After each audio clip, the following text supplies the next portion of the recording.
Betty Woodman called, well, Martha said there are two kinds. There were the sculptors and the brown cuppers. So true. And she said that Betty Woodman would call them the brown cuppers. And she said they went to an Ensika once and were with Betty. And Betty said, like, they were crossing the street and they were just crossing, like, the whole group of Birkenstocked brown cuppers. And she said that. And they're all the people who are enchanted by... So she said, no matter which of the two groups you're in, they all kind of get off on... Alchemy? The magic of the medium, and what can you push in the medium, and what can you get the medium to do that's never been seen before, and they all get off on dazzling each other with the materials techniques.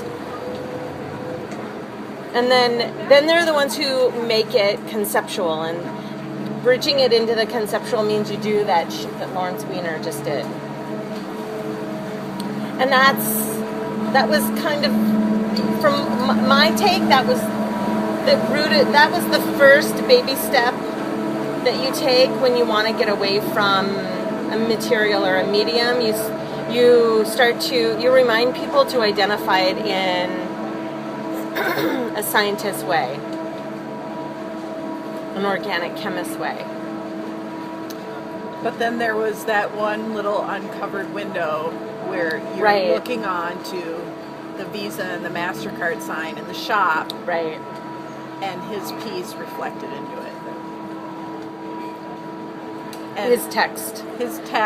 Was that those balls, those ceramic balls in the courtyard? Weren't those his? I think they were.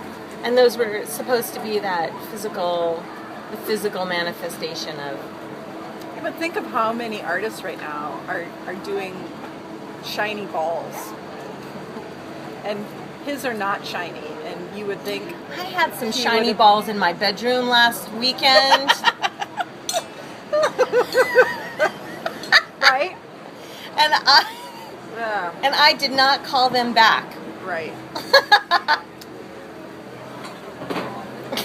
It is very interesting because, I'd come off reading something by, I think it was either Karina Perch or Patty Johnson wrote a piece on the Gagosian show, Coons, where all of his blue shiny balls. Oh.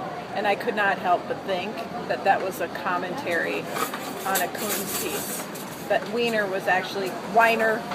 yeah, whatever, was commenting on a Coons. Maybe.